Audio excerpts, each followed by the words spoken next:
Welcome to our channel. నేను సౌజన్య.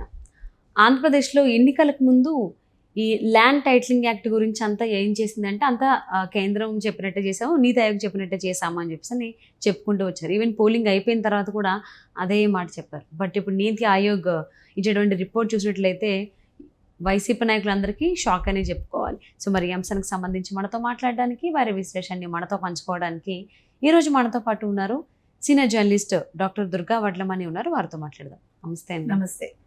Land titling act ఆంధ్రప్రదేశ్లో ప్రజల్ని అందరినీ ఎంత బాగా గుర్తువేసింది అనేది మనం అందరం చూసాము, విన్నాము కూడా. బట్ వైసీపీ ఇప్పుడున్నటువంటి ప్రభుత్వం చెప్పింది ఏంటంటే మేము చేసింది ఏమీ లేదు, ఇదంతా కేంద్రం చెప్తేనే మేము చేసాము, నీతి ఆయోగ్ చెప్పినట్టే చేసాము అని అన్నారు. పోలింగ్కి ముందు, పోలింగ్ తర్వాత కూడా. బట్ ఇప్పుడు నీతి ఆయోగ్ ఇచ్చినటువంటి రిపోర్ట్ ఏదైతే ఉందో అందులో చూస్తే మాత్రం అసలు మాకేమీ సంబంధం లేదు అని చెప్పి ఒక పెద్ద విషయం, సంచలనమైనటువంటి విషయం చెప్పింది బయటికి. సో దీంతో వైసీపీ నాయకులందరికీ షాక్ తగిలింది అంటున్నారు. అసలు నీతి ఆయోగ్ ఈ ల్యాండ్ టైటిలింగ్ యాక్ట్ గురించి ఏం చెప్పింది, అసలు ఏంటి? ఇప్పుడు ల్యాండ్ టైటిలింగ్ యాక్ట్ ఎంత సంచలనమైందో దీని గురించి అని ప్రతిపక్షాలు ఎంత గగ్గోలు పెట్టాయో మనకు తెలుసు. ఇది రైతులు నడ్డి విరిచే చట్టం, ప్లస్ మీ భూములకి మీ ఆస్తులకి ఎటువంటి భద్రత ఉండదు అని క్లియర్ కట్గా ప్రతిపక్షాలు చెప్తే వీళ్ళందరూ ఏం చేశారు, జగన్మోహన్ రెడ్డి కావచ్చు, లేకపోతే సజ్జలు కావచ్చు, సలహాదారులు కావచ్చు, లేకపోతే వాళ్ళ రాజకీయ వాళ్ళకి ఉంటారు కదా వ్యూహకర్తలు, వీళ్ళందరూ కూడా కాదు ఇందులో మా తప్పేమీ లేదు, అంతా కేంద్రం చెప్పినట్టే చేశాము, కేంద్రమే మాకు పంపించింది, తర్వాత ఏమో నీతి ఆయోగ్ చెప్పింది మేము అమలు చేస్తున్నాము, దీనివల్ల ఎవరికి ఎటువంటి ఇబ్బంది ఉండదు అని చెప్పారు. చెప్తే మీకు గుర్తుంటే ఎలక్షన్ ముందు తర్వాత కూడా సజ్జల రామకృష్ణారెడ్డి మాట్లాడుతూ చాలామంది, అంటే ఇప్పుడు వాళ్ళు ఇంటర్వ్యూస్ ఇచ్చారు కదా, ఎవరు జగన్మోహన్ రెడ్డి అండ్ సజ్జల వీళ్ళందరూ ఒక ఛానల్కి ఇంటర్వ్యూ ఇచ్చినప్పుడు వాళ్ళు మీకు గుర్తుంటే మీరు అది చూసుంటే ఏదైతే ల్యాండ్ టైటిలింగ్ అంటే ఏంటి అని అడిగినప్పుడు వాళ్ళు ల్యాండ్ టైటిలింగ్ అంటే అని మొదలుపెట్టి దాన్ని పక్కకి తిప్పిచ్చేశారు. అంటే ఆ విషయాన్ని వేరే దానికి మలిచేసి మళ్ళీ చంద్రబాబుని తిట్టడం మొదలుపెట్టారు. మీరు అబ్జర్వ్ చేస్తే సేమ్ సజ్జలు కూడా అలాగే చేశారు. ఎవరు కూడా ల్యాండ్ టైటిలింగ్ యాక్ట్ గురించి ఎటువంటి వివరణ ఇవ్వలేదు, దాని గురించి అసలు ఎటువంటి విషయాలు బయటపెట్టలేదు.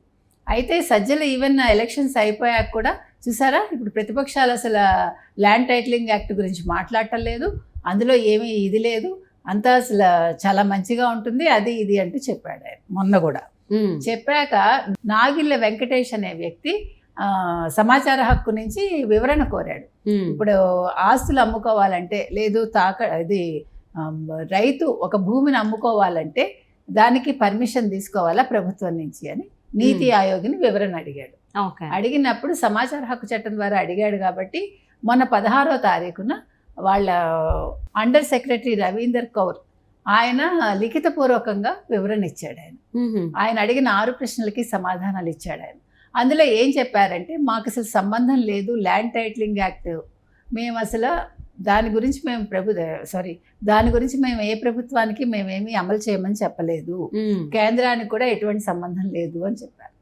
చెప్తే ఇప్పుడు ఇంకొక విషయం ఏంటంటే మనం గతంలో చెప్పుకున్నాం మీకు గుర్తుంటే, ఇది యాక్చువల్గా ఈ ముసాయిదా రాకముందే 2019 డిసెంబర్ 16న ముసాయిదా రావడానికి ముందే జూలైలోనే ఆంధ్రప్రదేశ్ ప్రభుత్వం ఈ బిల్లు పాస్ చేసేసి దీన్నేమో ఆమోదం కోసం కేంద్రానికి పంపిస్తే వాళ్ళు ముసాయిదా ఎప్పుడు ఇచ్చారు, డిసెంబర్ 16న ఇచ్చారు. సో అంటే వీళ్ళు ముందే దీని గురించి తెలుసుకుని వీళ్ళు తొందరపడి, అంటే మీ ఆస్తులు ఎలా తీసేసుకోవాలన్న దాంట్లో ఉండే తొందరలో ఆంధ్రప్రదేశ్ ప్రభుత్వం నీతి ఆయోగ్ చెప్పకుండా, కేంద్రం చెప్పకుండా వీళ్ళే ఆమోదం చేసేసుకుని వీళ్ళ శాసనసభలో వాళ్ళు ఆమోదానికి పంపించేశారు. సో అక్కడ జరిగింది. ఆ రోజు నుంచి దాని మీద ఇంత జరిగి ఇటీవలి కాలంలో దాన్ని రిజిస్ట్రేషన్స్కి ఆమోదం వచ్చింది. వచ్చాక ఈ గందరగోళం అంతా బయటకు వచ్చిందంటే 5 ఏళ్ళు వాళ్ళు దీని మీద కామ్గా ఉన్నారు.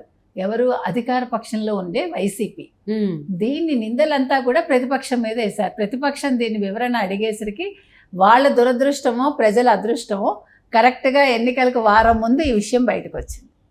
అది రావడం వల్ల ఈ గందరగోళం అంతా ఏర్పడి దీని గురించి మాట్లాడకుండా చేయటానికి కూడా మీకు గుర్తుంటే IVRS కాల్స్ చేసేసారని చంద్రబాబు నాయుడు మీద, తర్వాత లోకేష్ మీద సిఐడి కేసులు పెట్టించారు.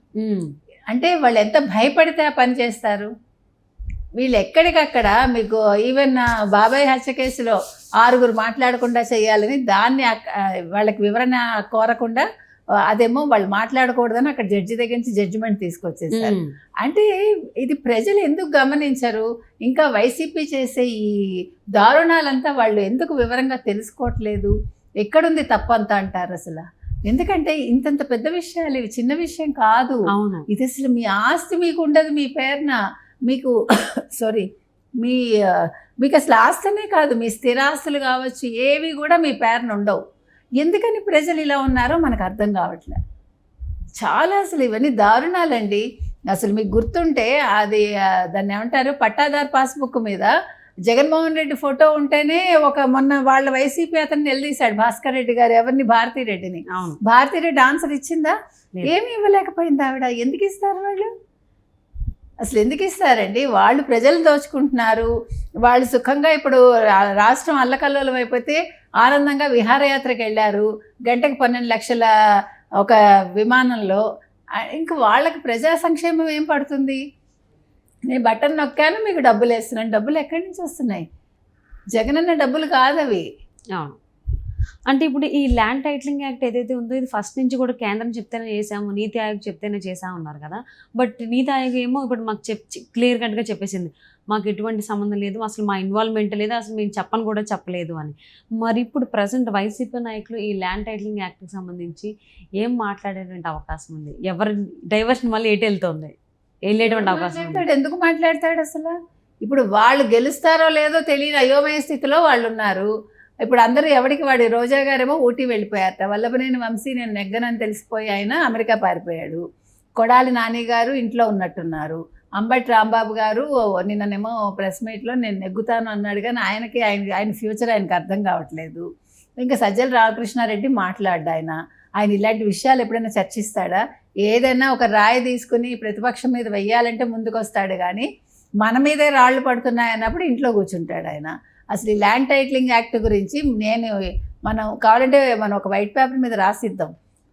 అధికార పక్షంలో ఉండే ముఖ్యమంత్రి అంటే ఆపద్ధర్మ ముఖ్యమంత్రి కావచ్చు, ఆపద్ధర్మ మంత్రులు కావచ్చు, ఆపద్ధర్మ సలహాదారులు కావచ్చు, ఆపద్ధర్మ రాజకీయ వ్యూహకర్తలు కావచ్చు, ఎవరైనా దాని మీద వివరణ ఇస్తే మాత్రం మనం ఆశ్చర్యపోవాలి. సో దాని గురించి ఎవడు మాట్లాడు. కర్మకాలి మళ్ళా వైసీపీ రాదు, వస్తే మాత్రం అప్పుడు ప్రజలకు ఉంటుంది. ఓకే. సో మరి ల్యాండ్ టైటిలింగ్ యాక్ట్ అనేది మొదటి నుంచి కూడా వివాదాస్పదమే అవుతూ వచ్చింది. ఎన్నికల ముందు కానీ తర్వాత కానీ ఇదంతా చేసింది కేంద్ర ప్రభుత్వమే, నీతి ఆయోగ్ చెప్పినటువంటి ప్రకారమే చేసామని చెప్పి వైసీపీ నాయకులు చెప్పారు. సో ఇప్పుడేమో మాకు అసలు సంబంధం లేదని నీతి ఆయోగ్ చెప్తుంది. మరి ఇప్పుడు వీళ్ళ వెర్షన్ ఎలా ఉండబోతుంది రాబోయేటువంటి రోజుల్లో, ప్రజలకు ఎటువంటి సమాధానం ఇస్తారో చూద్దామండి. Thank you so much Durga గారు. Thank you.